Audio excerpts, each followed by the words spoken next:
may mga makilala tayo na gusto mag-Muslim, pero ito yung topic na iniisip nila. Kaya talaga may connection sa dawa dahil marami din ako na kilala na yung lalaki after namin idawa, malinaw na sa kanya yung Islam. Tanggap na talaga niya, naniniwala siya isa lang ang Diyos na dapat sambahin. Si Muhammad ay huling sugo at propeta. Si Jesus ay tinatanggap niya propeta na daw. Sabi niya, ito lang isang concern ko. Ito lang isang concern ko. Yung pag-aasawa niya na marami. Kasi winarningan ako ng asawa ko na wag ako magmumuslim. Sa totoo lang, kung nangangamba ka, kayong mga hindi Muslim na nanonood, pag nangangamba kayo ng asawa nyo, baka magbabae o mag-asawa ng marami, pag Muslimin nyo, sa totoo lang, baliktad. Pag Muslimin nyo, bakit? Sa iba, isa nga lang, 4 naman ang kabit. Saan kayo doon? 4 naman ang jowa. Diba? Kapag pinagbabawal mo sa mga lalaki, tignan mo yung mga sample. Paumanhi kung may mga fathers o mga pares na nanonood. Pinagbawal nila sa kanilang sarili ng mag-asawa. Ano ngayon nangyayari? Daming balitang nare-rape. Pare na nag-rape. Pare ni-rape si Madre minsan. Kasi iwasan mo panunood lagi ng GMA teleserye. GMA teleserye nagpapakita lang ng mga ganyan. Assalamualaikum warahmatullahi wabarakatuh. Ang tanong ko po ay kung pwede po bang dahilan na makipaghiwalay sa asawa kung ito po hindi nabibigay pangailangan ng asawa ng pagkagastos.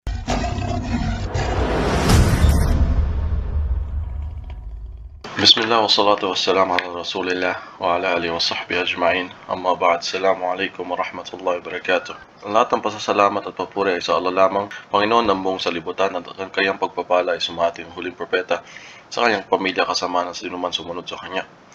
Maraming salamat sa inyo sa pagtitipon natin ulit na ito at pagtugon nyo sa ating invitation. Maraming salamat din sa Mopa Academy na invite sa akin dito ulit na makapagbahagi tayo ng patungkol sa Islam na kaalaman.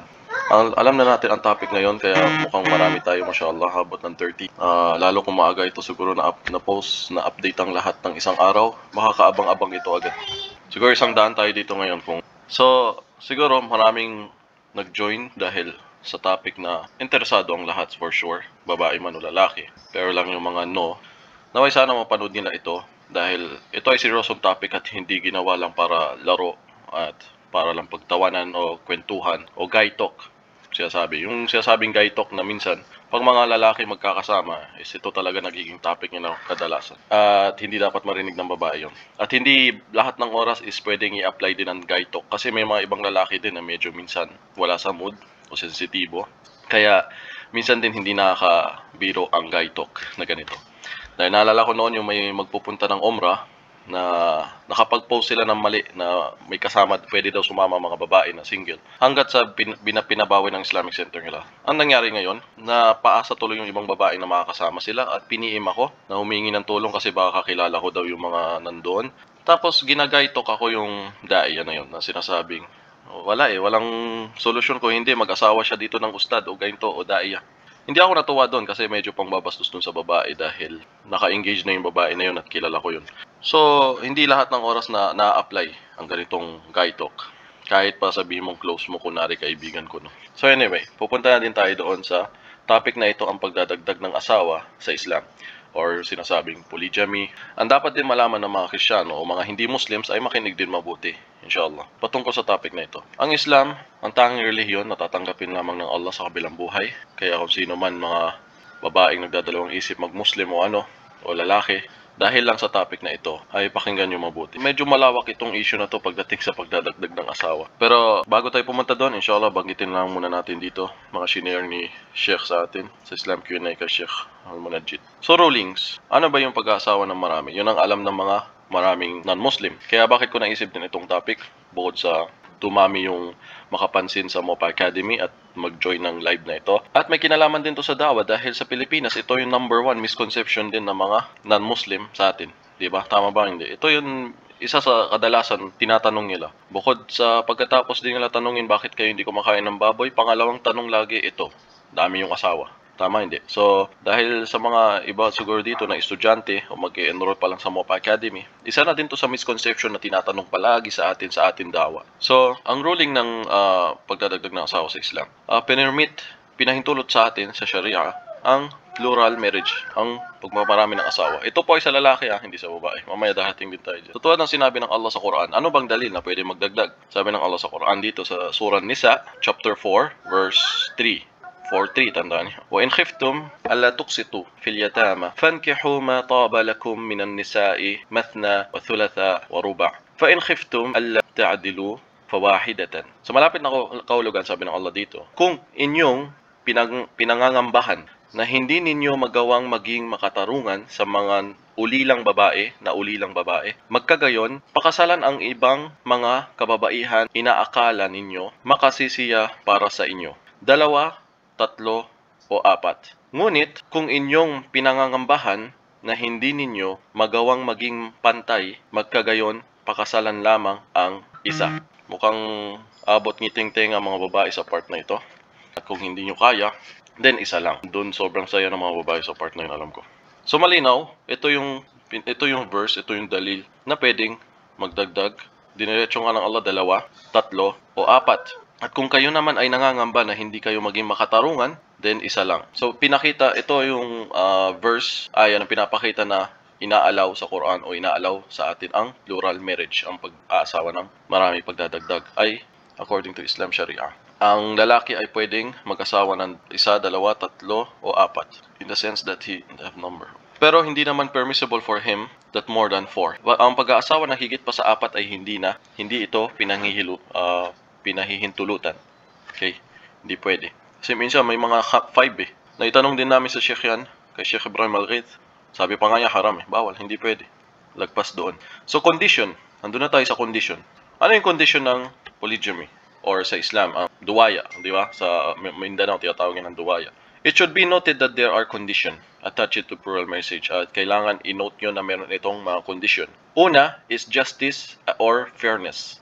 Okay, humiti na naman yung mga babae dito. Dahil sinabi ng Allah dito sa Quran, sa Surah Nisa, yun nga, yung kanina nabanggit natin. But if you fear that you shall not be able to deal justly with them, then only one. At pag kayo ay nangangamba na hindi nyo kaya maging makatarungan, then isa lang. Okay? So, itong verse daw ay pinapakita na kapag ang lalaki ay takot at hindi niya kaya na maging makatarungan sa kanyang mga asawa, then isa lang. Then it is forbidden for him to marry one. At bawal sa kanya na mag-asawa ng isa pa. Then it is forbidden for him to marry more than one. Hindi ko to sinasabi dahil porket may nakikinig dito or whatever. Ito ay ganito kaganda ang Islam, justice at real talk or katotohanan. Kasi binabasa natin yung sabi ng ating scholar. So sinusunod ko lang dito kung ano yung shinare ng ating scholar. Unlike sa mga ibang pananampalataya na mismo yung kanilang mga leader, either pastor or pare, ay nagsasabi ng mga something na wala naman talaga sa katuruan ng kanilang pananampalataya, wala sa Biblia, wala ano, di ba? Magbabawal sila ng mga, tulad nangyari sa mga Hudyo. Pinagbabawal nila yung mga pinahintulot ng Allah at pinapahintulot nila yung pinagbabawal ng Allah. Binabaliktad nila. Sa atin, real talk, kung ano to, ano shinare na ating mga nakaunawa sa Islam, ating mga naunang scholar, din ito yun. So, regard daw sa what mean by justice? Anong ibig sabihin yun? Na maging makatarungan or fairness. Hindi ko alam ano yung fairness sa Tagalog, pero justice, di ba, makatarungan. Kapag ang lalaki, kapag siya ay nangangamba din, isa lang. What means? Ang justice na tinutukoy dito, para sa isang lalaki na maging pahintulot sa kanya na makapag-asawa, o magdagdag pa ng isa pang asawa, ang tinutukoy dito na kailangan niya maging makatarungan is yung pagtrato ng equal, pantay-pantay sa kanyang mga asawa, trato ng pantay-pantay, at equal in terms of spending, sa paggastos, tulad ng damit, clothing, spending at night, sa din ng oras sa kanila, sa gabi, saka sa mga material things that are under his control. With regards to justice of fairness, in terms of love, patungkol naman sa justice naman, o pagiging, tawag dito sa Tagalog, makatarungan sa pag-ibig, sa pagmamahal, ay sinasabi ito ay hindi kasama. Okay? Kasi ito din dinadali ng mga babae itong aya na ito. So, hindi nila naunawaan na, tama yung pagkaunawa nila na hindi daw mapapantay ng lalaki yung pagmamahal niya. Pero, wala yung connection sa ibig sabihin, wag na siya mag-asawa kung hindi niya mapantay yung pagmamahal. Ang tinutukoy na dapat maging justice dito is yung ginagastos, yung equal. Yung dapat maging pantay siya is yung gastusin. pananamit, pagkain, spending, yung paggastos sa kanya. Pagdating naman sa pag-ibig o pagmamahal, hindi yung kasama. Dahil, ngayon mga lalaki na mangingiti. You will never be able to do perfect justice between wives, even if it is your ardent desire. Sa Tagalog nito na check ko kanina, kailanman ay wala kayong kakayahang magbigay ng pantay na damdamin sa pagitan ng inyong mga asawa kahit kayo ay magsumikap gawin ito. Kaya huwag kayong kumiling ng labis sa isa sa kanila upang maiwan ang isa sa balag ng alangan. Lalim na Tagalog to. At kung inyong iwasto ang inyong asal, katakutan ang Allah, magkagayon ang Allah na lagi nagpapatawad, maawain. So malinaw doon na ang pagmamahal ng lalaki, walang problema, walang makontrol doon. Hindi mo control talaga yun. Yung isa, medyo mas mahal mo yung isa. Pero yung nga, wag naman yung isa, hindi mo talaga totally mahal. Yun, di ba? Parehas mo silang mahal, pero yung isa siguro umaangat, di ba? Mas gusto mo ito kaysa dun sa mas mataas ang mo dito. Hindi mo yung makokontrol. Hindi yung kasama sa pagiging justice mo talaga na pananagutan mo na sinasabing. Kasi hindi mo yung makontrol. Ang tanging justice dito is yung gastusin para sa kanila. Malinaw po yun? Inshallah, alam. The evidence for this condition is the person. Patungkol sa naman sa mga hindi maging makatarungan or walang financial ganun. Sa mga hindi pa naman makapag-asawa, kailangan alam natin na sinasabi magtiis. Pinayungan ng propeta yung mga shabab, yung mga kaya mag-asawa, mag-asawa na. Kung hindi naman kaya is sinasabi din dito na mag-ayuno sila. At dito magantay sila sa panahon na bibigyan sila ng Allah ng kayamanan sa mga taong gusto na mag-asawa na walang pandori, pang financial, ganun inshallah. Bakit ang polygamy is permissible sa Islam? Ang plural marriage, hine-help niya na ma-increase ang bilang ng mga ummah, ang bilang ng nation ni Prophet Muhammad, ang mga Muslims, na dumami tayo sa bilang. At alam natin na isa din ito sa pamamaraan na para dumami tayo. Ang mga wais na tao, alam nila ang pagdami ng mga anak o pagdami ng lahi ay nakakalakas ng isang nasyon, isang ummah sa pag-increase ng mga numbers ng mga workers, di ba? At taas ng ekonomiya, standard, pag ang leader nagtatakbo ng namamalakad ng state ng isang bansa o lugar, may mga iba kasi na tao na nagki-claim tulad yung nag-aalala sila sa mga pag-increase, pagdami daw ng populasyon. Sa totoo lang, kung titignan mo ang mundo, napakaraming ang space eh. Sa atin pa lang sa Pilipinas, ang daming probinsya na halos hindi nga maabutan ng eskwelahan or ospital. Yung ba sinasabing overpopulation? Ang Allah, alam niya kung ano yung nililikha niya, kung gaano karami, kung siksikan na ba sa mundo. Alam niya lahat ito, siya ang gumagawa nito. Ikaw ba naman yung factory mo, gawa ka ng gawa ng mga paninda na alam mo na siksikan, wala nang buwibili? Well, tao yun, nagkakamali. Ang Allah hindi. Alam niya kung overpopulation na ba ang mundo? Hindi. Sa paglikha niya ng tao. So dinagdag ko lang yun, wala sa dito sa Sheikh kasi naisip ko yung mga ganong common sense na claim na kailangan may family planning or whatever. So kahit sa Sheikh ko, sabi niya hindi din pwede yung ganyan sa family planning sa atin, hindi din pwede yung ganun. Ang Allah nagsusustento, dito sinabi nga dito na ang Allah nagpo-provide. Tignan mo, alam na mga ibang gobyerno yan o mga administration na kapag maraming tao o maraming lahi ang isang economy, bansa, ay ito ay malakas. Sinampol ni Sheikh dito, sabi niya, look at China for example. Tignan mo daw ang China, the greatest nation on the earth as far as a number. So, alam natin ang China napakalakas. Wala daw dito na magtatangka na makipaggera sa China sa sobrang dami nila. Sobrang lakas. Dami ng tao. So dito, alam natin sa kabilang buhay, gusto din makita ng propeta na tayo yung pinakamarami na followers niya. At kung paano dadami din, kung hindi, sa pamamagitan din ng pag-asawa o pag-aanak ng marami. Kaya nga 'di ba, in-advise din ng propeta na mag-asawa kayong babaeng pala anak.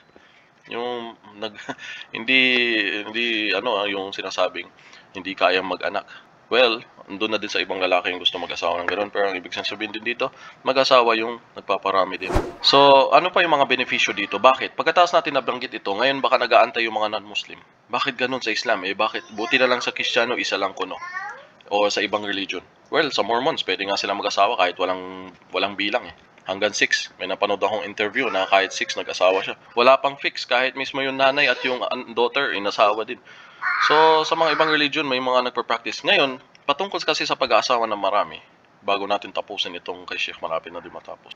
May mga makilala tayo na gusto mag-Muslim, pero ito yung topic na iniisip nila. Kaya talaga may connection sa dawa dahil marami din ako na kilala na yung lalaki after namin idawa, malinaw na sa kanya yung Islam. Tanggap na talaga niya, naniniwala siya isa lang ang Diyos na dapat sambahin. Si Muhammad ay huling sugo at propeta. Si Jesus ay tinatanggap niya propeta na daw, hindi daw talaga Diyos o anak ng Diyos. Ngayon, sabi namin, din magsyahada ka na, ano pang naiiwan? Sabi niya, ito lang isang concern ko. Ito lang isang concern ko. Yung pag-aasawa niya na marami. Kasi winarningan ako ng asawa ko na wag ako magmumuslim. Dahil lang baka daw mag-asawa daw ako ng marami. Well, sa totoo lang, marami na akong ginawang video 2 beses yata patungkol sa magpasalamat ang babae ngayon panahon. Ang mga babae, magpasalamat sila na dumating ang Islam, na kumpleto ng Islam yung batas at pamamaraan ng buhay ng tao. Pasalamat sila dahil kung wala ang Islam, then siguro ang mga lalaki ngayon mas maraming asawa. Muslim man o hindi. Bakit? Ang pag-aasawa ng marami, hindi naman Islam ang nag-utos. Yun ang tatandaan ng mga babae. Ang pag-aasawa ng marami ay hindi ang Islam ang mismo nagbigay nitong idea o nagsabing gawin ito. Ito ay nature ng lalaki. Nature. Kasi kung babalik tayo sa panahon noon, sina Abraham, 2 asawa niya sa Biblia pa lang. Sa Biblia nga daw, 3 eh. Meron pa isa doon pangalan na isang babae, kalimutan ko lang. 3 nga eh. Which is, ang alam natin sa Islam, ni 2. Sa kanila, 3. Si Propeta Solomon, ang daming asawa sa Biblia. Kung mababasa nila, umabot ng 700, 400 o 700 ang asawa niya. So, ang dami kung iisipin mo. Noon panahon, nature, gawain talaga ng lalaki is mag-asawa ng maraming babae. Yan ang gawain, nature na, normal na to sa panahon nila noon. Kaya ang Islam, simula pa lang sa panahon ni Adam. Pero nakumpleto lang ang batas niya sa panahon ni Prophet Muhammad. Kaya yung dumating na ang batas ng Islam sa panahon ni Prophet Muhammad sallallahu ay ang mga sahaba, mga kasamahan niya, yung mga Arabo sa panahon na yon ay napakaraming asawa, hindi lang po 4. May mga 5, may mga 10, may mga 20, ganun karami. Yung mga pagano na Arabo, hindi pa sila Muslim yung time na yon. Mas marami silang asawa noon panahon.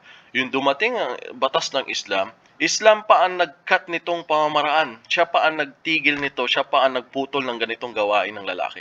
Ngayon, ngumiti yung mga nagulat na na-shock yung mga babae. Oh, hindi. Alhamdulillah. So, salamat nga pala, dumating talaga ang Islam. Kung hindi, ang dami. Yes, pasalamat kayo, dumating ang Islam, pinutol niya ito. Kaya sa panahon ng propeta, kung sino yung may mga dumating itong batas na ito, so sino yung mga sahaba na may mga higit 5-10, ay putol. Cut, hanggang 4 lang. At kung hindi pa kaya, 1 lang. Tignan nyo yung benepisyo. Ngayon, ngumingiti yung mga babae. Inshallah, papangitiin naman natin yung mga lalaki. Maya-maya. So, ang Islam pa ang nagputol. So, magpasalamat sila. Intindihin nila na kung hindi dumating si Prophet Muhammad o ang Islam, sigurado mga lalaki gawain natin ngayon, baka ako naka 50 na din. So, ngayon, malinaw na sa atin to, okay? Para sa mga gusto mag-Muslim at ito ang nagdududa sila. Kasi meron din, ito yung isang na-meet ko din, ganyan din ang dahilan niya. Baka daw magalit ang asawa niya. Kasi bago daw siya mag-abroad, sinabihan siya ng asawa niya, wag ka magmumuslim doon, baka magdumami lang asawa mo. Well, sa totoo lang, kung nangangamba ka, kayong mga hindi Muslim na nanonood, pag nangangamba kayo ng asawa niyo, baka babae o mag-asawa ng marami, pag Muslimin niyo, sa totoo lang, baliktad.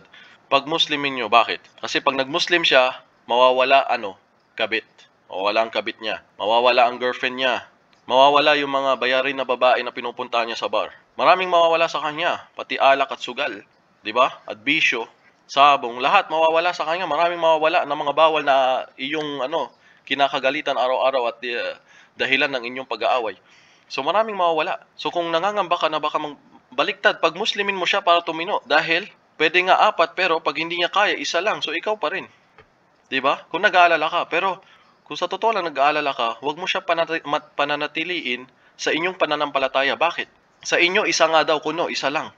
1 lang daw, sabi ng simbahan. Kahit hindi naman sabi ng Bible. Sabi nga ng Bible, magparami kayo. Paano kayo magpaparami sa 1 lang? Pinagbawal ba? Sino nagbawal? Simbahan lamang nagbawal. So, 1 nga lang, lagi natin tinutukso ang Muslim. Ang Muslim, 4 asawa, daming asawa. At least sa Islam, 4 asawa, legal. Lahat may karapatan, may bahay, sinusustentuhan, may anak, legal, nasa apelido ng yung mga anak na sa tatay, trato ng tama, pantay, sila lang, hindi palaboy-laboy na baba. At least 4, legal at asawa. Sa iba, 1 nga lang, 4 naman ang kabit. Saan kayo doon? 4 naman ang jowa, di ba? Kaya maraming nagkakaproblema at babaeng nabubuntis na walang ama, yung kanilang anak. So, kung mas nag-aalala ka, isipin mo, Pag dyan siya sa inyo, mas malaya siya. Pwede siya magpunta sa bar, pwede siya magkaliwat kanan jowa sa cellphone niya kung sino siyang kachat.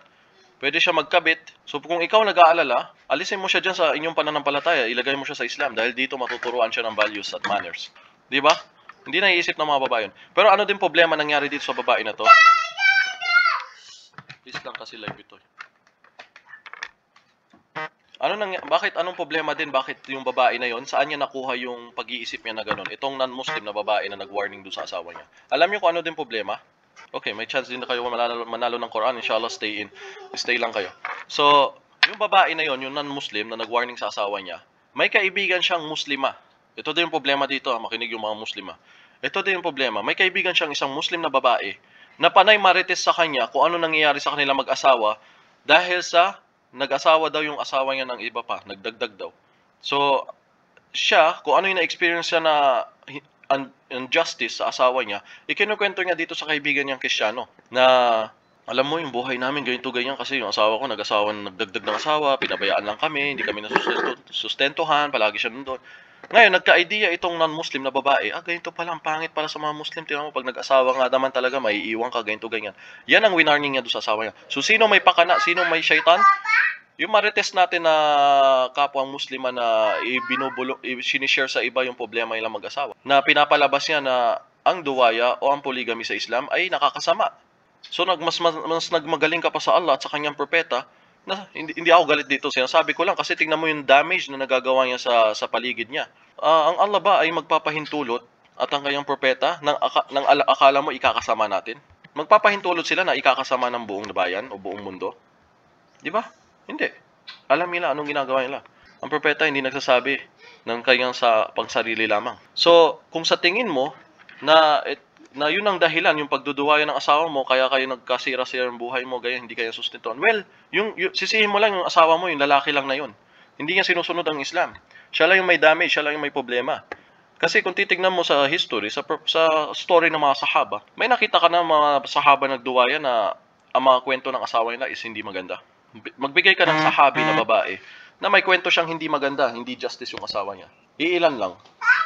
Sino sa kwento na hindi may gusto sa ganung bagay? Si Aisha nga eh.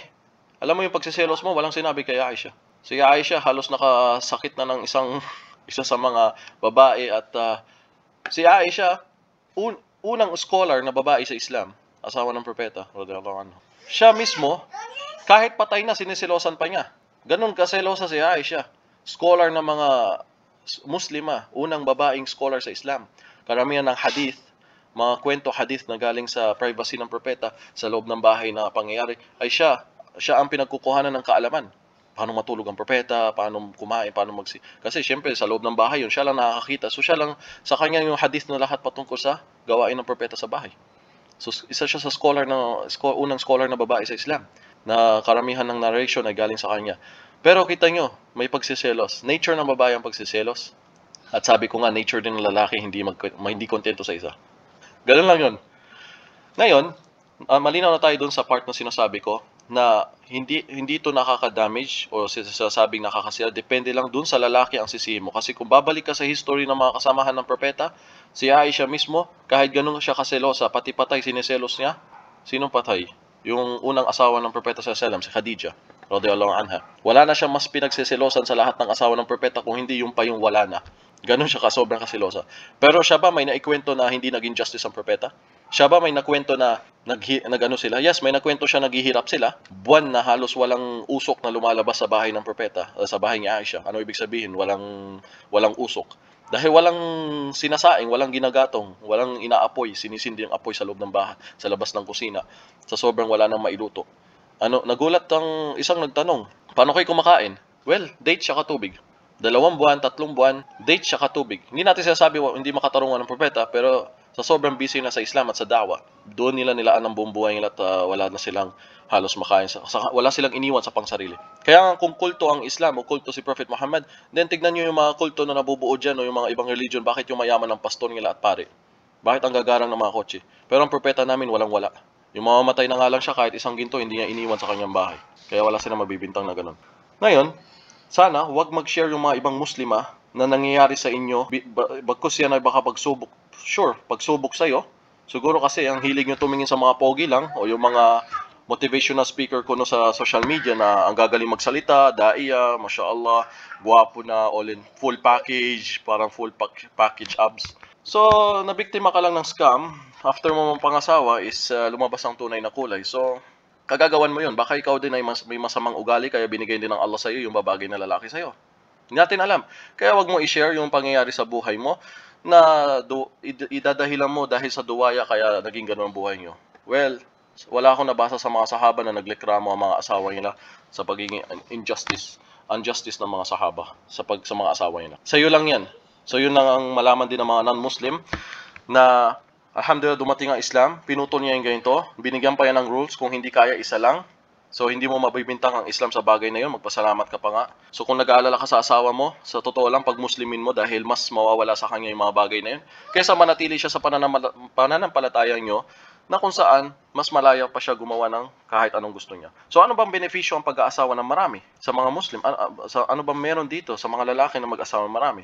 Meron dito, shinare ang Sheikh, na una, alam din natin na dumadami ang bilang ng babae. Bukod sa mas maraming namamatay na lalaki o nakukulong o sa panahon natin ngayon maraming lalaki naging LGBT or naging Becky na, so nabawasan na naman another problema ng bilang ng lalaki. Sa gera mas maraming lalaki na namamatay, so maraming bilang ng babae at bukod sa mas maraming babaeng pinapanganak. Okay?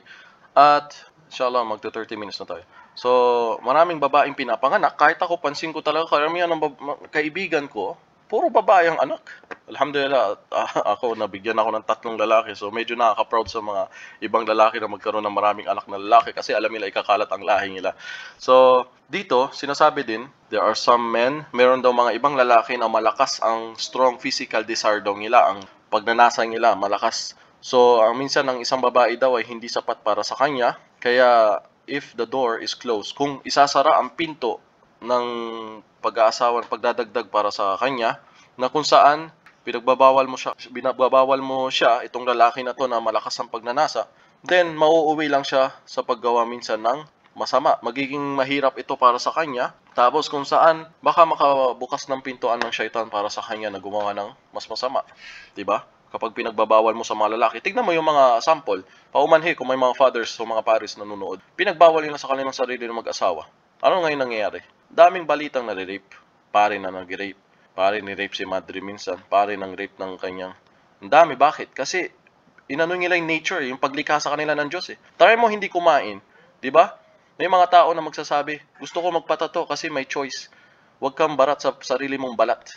Balat ko to eh. Gusto ko gawin kung anong gusto ko gawin dito. Hindi mo magagawa kahit anong gusto mo sa katawan mo. Bakit? Hindi mo control. Huwag kang matulog, huwag kang kumain. Kaya mo.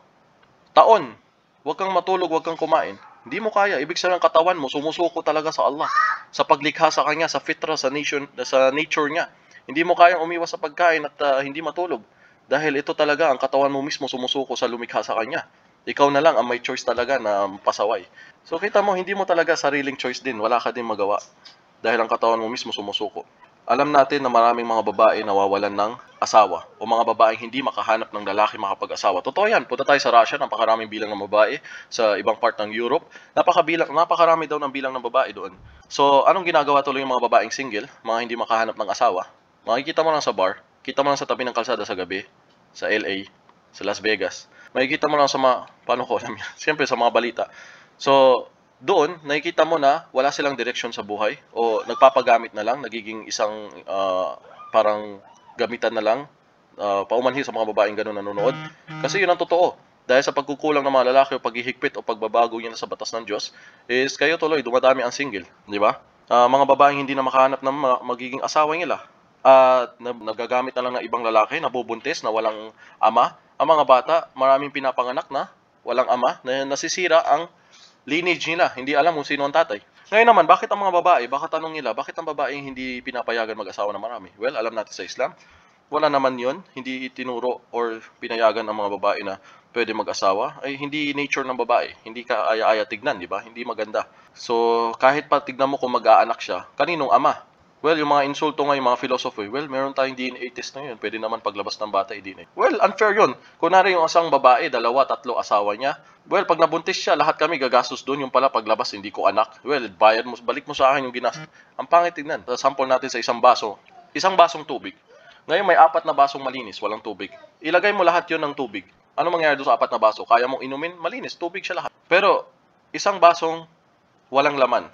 Ngayon may 4 na basong, iba-iba ang flavor. May gatas, may tubig, may juice, may coke. Pagsamahin mo yung lahat sa isang baso, kaya mong inumin tong baso na to?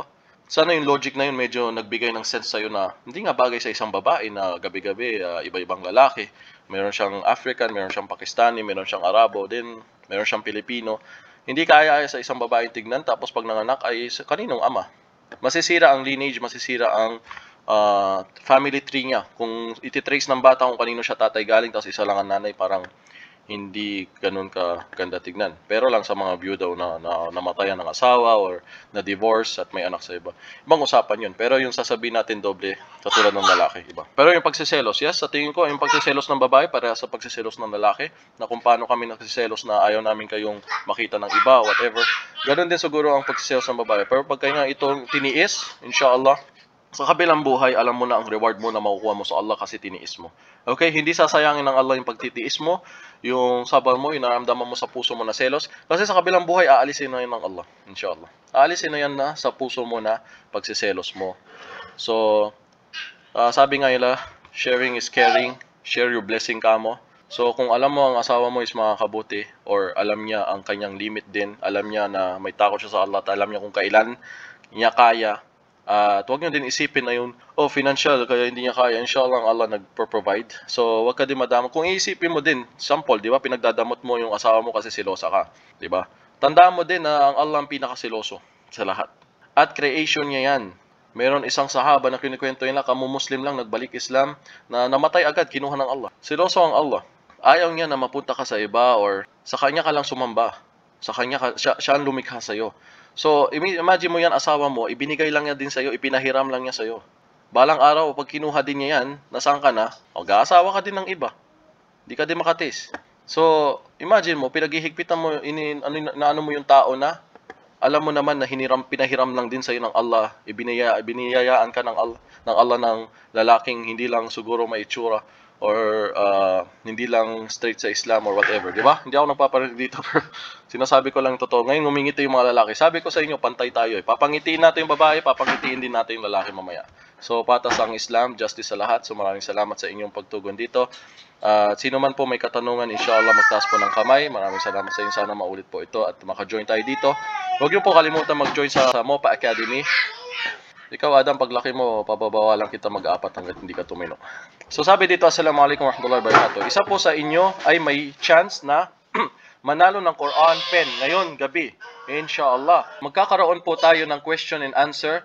Pagkatapos ng ating lecture, raise your hand. Para sa mga lalaki ay mag-chat po sa mga babae naman. So, sa mga lalaki, magtaas ng kamay. Sa mga babae naman is mag-chat kayo ng inyong mga tanong, inshallah. May mga katanungan po, mag-antay tayo inshallah. Ida-download ko na naman yata yung yung sa may pen, yung number para maano tayo. Dinilit ko na kasi yata. Meron pa dito. Okay, kung hanggang ilang number tayo para inshallah. Nung lalamig na, patay na. Mi po, may tanong. Okay. Si Nurfaida may tanong. Sa mga lalaki, walang tatanong. Mukhang na-satisfy, mukhang masaya na, mukhang, hoy, wag niyo ako idamay. Sabi Ibrahim Casey, ganito ganyan, pwede ito yung mo. Wag ganon. Ang binabasa ko din nasa Islamic din, hindi ako naisabing yan. Huwag niyo ako idamay dito. Kamaya tawagan ako ng mga asawa niya na dahil daw sa lecture ko kaya kayo naging wild. May kasalanan po ba ang babae na magkagusto sa may asawa na? Okay. Pero walang asawa si babae, okay? Medyo iba yung pagkaintindi ko. Okay, so walang asawa si babae. Nagkakagusto siya sa lalaki na may asawa na. Tanungin natin may mga experience dyan. Sino ba dito na hindi naman duwaya, tawag doon. Yes, nakipagduwaya. Yung lalaking gusto niya is may asawa na pala. Well, yung pagkakagusto, naalala ko, hindi mo naman makontrol. Nagkahanga ka doon sa isang lalaki na siguro pinapanood mo o whatever, na kilala mo. Pero as long as hindi malagay sa haram, di ba? Hindi mo siya i-date, magzina, chat-chat na, alam mo yon, may konting, wala namang kailangan. Chat lang para lang Tapos sisiraan mo yung asawa niya para iwanan niya yun, or gustong-gusto mo naman na sa'yo na yung attention niya. Yung iba yung intention mo, di ba? Yung intention mo hindi para maging parte ng pamilya niya, o saluhin ka din niya, o maging alagaan ka din niya, tulad ng ginawa niya sa asawa niya, or best friend mo yung asawa niya, kaya gusto niyo mag-share ng isang asawa lang. How about sa Islam po? Bawal po ba? Wala alam kung paano yung tanong mo, at kasi nagkakagusto ka sa isang lalaki may asawa. Yun nga, wag mong ilalabas lang yung pagnanasa mo na magawa mo na haram sa kanya dahil hindi pa kayo asawa. Pero alam mong may asawa na siya, wala tayo, kasi iwasan mo panunood lagi ng GMA teleserye. GMA teleserye nagpapakita lang ng mga ganyan na, ay may asawa na yung lalaki, bawal mo na yung mahalin, taken na. Gawain ng mga kuffar yan eh, taken na. Sa Islam, walang taken na as long as hanggat bakante pa si lalaki ng 4. Walang taken yan. Taken lang yung number 1. Taken, pero hindi pa taken yung number 2. Iwasan kasi panunod ng telenovela ng mga Kristiyano. Sila nagpapasubo sa mga babae na pangit. Alam ko sa TV, sa palabas, lalo sa atin, tuwing hapon, lagi na pinapalabas sa mga pelikula ng mga ganyan, na mga nagka-problema kasi yung lalaki may may kabit, o yung lalaki na may nagustuhan na ibang babae. Yung babae may nagustuhan sa lalaki na may asawa na. Ipinapasubo na sa utak ng mga tao na pangit yun, ganun. Ang maganda lang, magjowa ka, magkabit ka, magbar, ganyan. Yan yung pinapasubo na yun yung pwede, yun yung maganda. Pero yung maging halal, masama, pangit tignan na mag-asawa ng another. So, yun, sila nagsusubo sa ating utak. Si Janet, Assalamualaikum warahmatullahi wabarakatuh. Ang tanong ko po ay kung pwede po bang dahilan na makipaghiwalay sa asawa kung ito po hindi nabibigay pangailangan ng asawa ng pagkagastos, pangailangan ng asawang babae since sila po ay nagsasama. So, masyadong mga babae talaga may mga pinagdadaanan yung mga viewers natin dito. Kaya sabi ko nga, sensitibo itong salita, itong topic, hindi medyo kinikwento na parang tawa-tawa. Kasi hindi natin alam din yung mga ibang pinagdadaanan ng mga iba. So, yung patungkol dito kay Janet, pag pinagdadaanan, walaikum salam muna, pag yung dinadaanan ng isang babaeng ganito, hindi natin alam kung ikaw or may kakilala ka, pupunta kayo sa court. Sa court. Kahit yung mga scholar natin ganyan, kahit si Sheikh Ibrahim Al-Ghaid, pagdating sa mga ganyang problema mag-asawa, sabi nga, mahkama. Doon kayo sa court. Kasi ang court mag-iimbestiga yan. Ang korte, titignan niya, iimbestigahan nila yung asawa mo, anong problema nyo. May interview yan, hindi basta-basta narinig lang para marites. Okay, sige, hiwalay mo na. Dito ka na lang sister, ako, kaya ko. Di ba, mga ganyan, mga gawain ng ibang daya. Oops, sorry. So, ano lang, tawag dito, ang korte mag-ayos yan, iimbestigahan yung asawa mo, saan ba siya nagkukulang. Sila din magbibigay sa yung, anong tawag doon, holo. Yes, kasi alam natin babae hindi pwede mag-divorce sa Islam, di ba? Pero pwede siya mag-request. Kukuha siya ng judge or kukuha ng imam na sila yung mag-file ng divorce para sa kanila.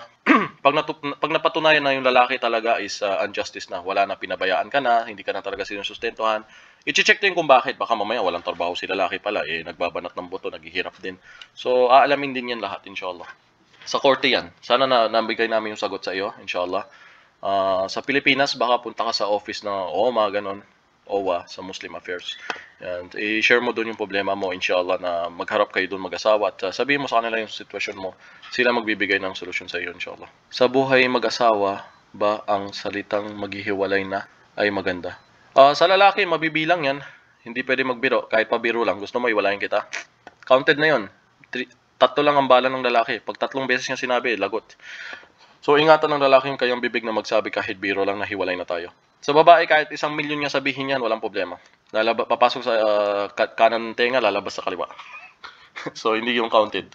Kasi ang divorce ay nasa lalaki. Ang may hawak ng divorce sa Islam ay lalaki. Bubunot na ba tayo?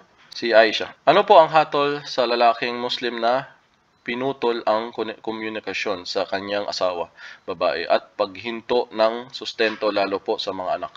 Ganon din yun, court. Kasi hanapin, mamaya patay na pala si lalaki, nasaan na, mamaya patay na pala hindi na pala, wala na pala, akala mo nasa abroad, yung pala patay na. So, court talagang gagawin yung mga judge sa Sharia law. Sila din mag-iimbestiga kung bakit siya hindi nagpapadala, ilang buwan na ba, karapat dapat na ba sa babae na hiwalayan na yung ganyan. Iimbestigahan nila yan. Pag approve, pasado yung mga unjustice na ginawa sa'yo ng lalaki, minsan sila na mag-file ng divorce sa'yo. Yeah, para wala na yung lalaki, kasi walang kwenta. So, mga judge ang gagawa yan. Kaya nga yung mga judge dito talagang todo mga security nila. Kasi baka mamaya yung mga lalaki magkaroon ng galit sa kanila. Gayang ka-justice ang Islam Alhamdulillah, buhay pa po. Okay, buhay pa naman daw Patay lang talaga sa sustento. Well, maraming mga lalaking ganyan talaga. kumpara sa mga ibang lahi o Arabo na talagang marunong magbanat ng buto sa labas, ang babae ay sa bahay lamang. Sila talaga nagtatrabaho. So, unlike sa atin sa Pilipinas, alam ko maraming mga tambay sa atin, mga magaling lang magdagdag tapos wala din kwenta. Si babaeng pinapagastos. Well, bawal, hindi kasama 'yon.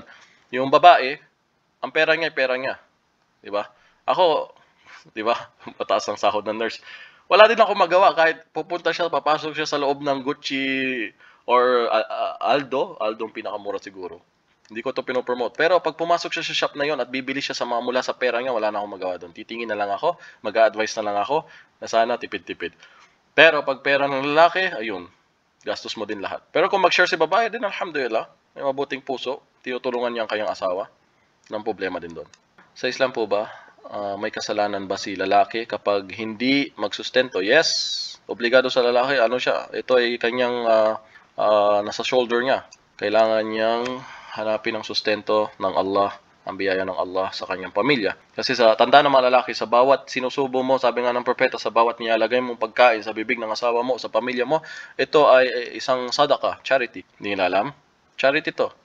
Gusto man sadaka, yun ang gawin mo. Imagine mo, pamilya mo yan, kailangan mo, ikaw naman talaga dapat magbibigay ng pagkain dyan. Pero plus, may reward ka pa sa Islam, may sadaka pa yun. Saan ka makakita ng ganun? Kahabag ang Allah, yung kamaawain. Binigyan ka ng reward sa lahat ng bagay na gagawin mo sa pamilya mo. Ibang lahi po siya, Ustad. Okay, kung ibang lahi siya, parang naamoy ko kung anong lahi din yan. Marami talaga ibang lahi din na ganyan, justice, hindi nagano. Pwede na tayo muna mag-anon sa Quran, sa mga nanonood, para, kasi yung tanong yata mukhang marami. So habang nag-enjoy tayo sa mga Q&A, nare-refresh din yung utak ko, medyo na-exercise yung mga dating na nalalaman ko. O kahit hindi ko nalalaman, at least matuturuan tayo mag-search. No? At kayong mga babae nakaalam nito, i-share nyo din sa iba. Kung may nakilala kayong sister na problema, kasi marami kayong sigurong kilala mga kaibigan yung babae na ganito ang problema, asawa daw hindi nagsusunod. Alam nyo na, huwag nyo na sabihin, ay punta kayo kay punta kayo dito, punta kayo kay Ibrahim Casey. Huwag na, sa court na. Punta kayo sa court. Another question po about idda. After ng talak, kailan mag-start ang bilang po? Shukran. Pag naghiwalay na kayo, yun na mismo, pag sinabi ng talak, wala na kayo, then mag-i-start ng idda sa'yo. Ng 3 period. Sinasabi na 3 buwan, yes. 3 period. After nangyaring 3 idda mo, 3 period, buwan ng dalaw, inshallah na tapos na. Alhamdulillah, wala ka na kayo. At pwede ka na saka mag-asawa ng iba. Pero mahabang usapin din niya. Kasi kapag unang talak niya pa lang yun, okay, may idda ka. Hindi ibig sabihin uuwi ka na din sa bahay nyo. Kasi mga iba daw pinapauwi, di ba? Panoorin yung kay Ustad Abdul Rashid Angeles. Yan ang export teach niya. Sharia law siya sa Ustad sa Sharia law. So yan din ang atin nalalaman na gawain minsan sa Mindanao, pinapauwi na daw yung babae sa nanay. Hindi ganon. Mag-i-stay pa rin siya sa asawa niya. Tignan mo yung rahma, yung awa ng Islam, yung awa ng Allah sa kanyang mga alipin. So kahit naghiwalay na, andun pa rin yung babae. Pwede pa rin sila magsama sa isang bubong, wag lang nasa kanila na yun kung hindi sila, siyempre hindi sila magtatabi. Kasi once na may mangyari, ibig sabihin nagbalikan ulit. Di ba? Tignan mo yung habag ng Islam. Ayaw niya ng divorce. Kahit pinahintulutan, ito yung paalam natin sa mga Kristiyano, sa mga ibang religion. Bakit ko lagi nababanggit ang Kristiyano? Kasi sila lang naman ang bumabato sa atin eh. So, para ma-educate sila, ang sinasabi natin dito, kahit pinayagan ng Islam ang divorce, ay hindi naman ibig sabihin na abusuhin. Gawain ng mga ibang tao na. Kasi tandaan nyo, pinakagustong-gusto yung shaitan na gawain ay divorce. Alam natin si shaitan, everyday may meeting siya. Tayo, ngayon lang tayo may meeting na ganito. Please lang. Pero si Shaitan, araw-araw siya may meeting at tinitingnan niya sa mga kampo niya o mga trabahador niya, utusan niya kung sino may the best na gawa para sa kanya. So, tatanungin niya isa-isa. Yung isa sabi niya, ako ay nagnakaw. Next. Yung isa, ako ay nautusan ko yung isang tao pumatay. Next. Yung isa, ako ay hindi umalis sa 2 mag-asawa hanggat napaghiwalay ko sila. Anta, ikaw. Ikaw ang hinahanap ko. Sa'yo na ang corona. So yun ang pinakagustong-gusto ng shaitan is yung divorce. Bakit? Kasi once na hiwalay yung 2 mag-asawa, ang anak ang kawawa. Isa na din akong produkto ng isang anak na kawawa. Tingnan mo nangyari sa buhay namin. Hanggang ngayon, may bakas pa rin ng... Hanggang ngayon, sino may sabi maayos pa ang buhay namin mga kapatid ko? Hanggang ngayon. Yan ang nagagawa ng divorce. Sira. At pwedeng maano yung bata, magrebelde, kagaya ko. Huwag niyo ako kuyain. So, meaning po, if talak na sila, tapos sa loob ng idda may nangyari sa kanila, so nakabaliktad. Yeah, nagkabalik kayo. Sweet nyo pa rin. Ano akala sa isa't isa? Maggamitan lang? Hindi, nagkabalikan kayo. Yan yung awa ng Allah. Tingnan. Ibig sabihin, may gusto pa rin kayo sa isa't isa. Choose lang yung ano nyo, yung pagtalak-talak.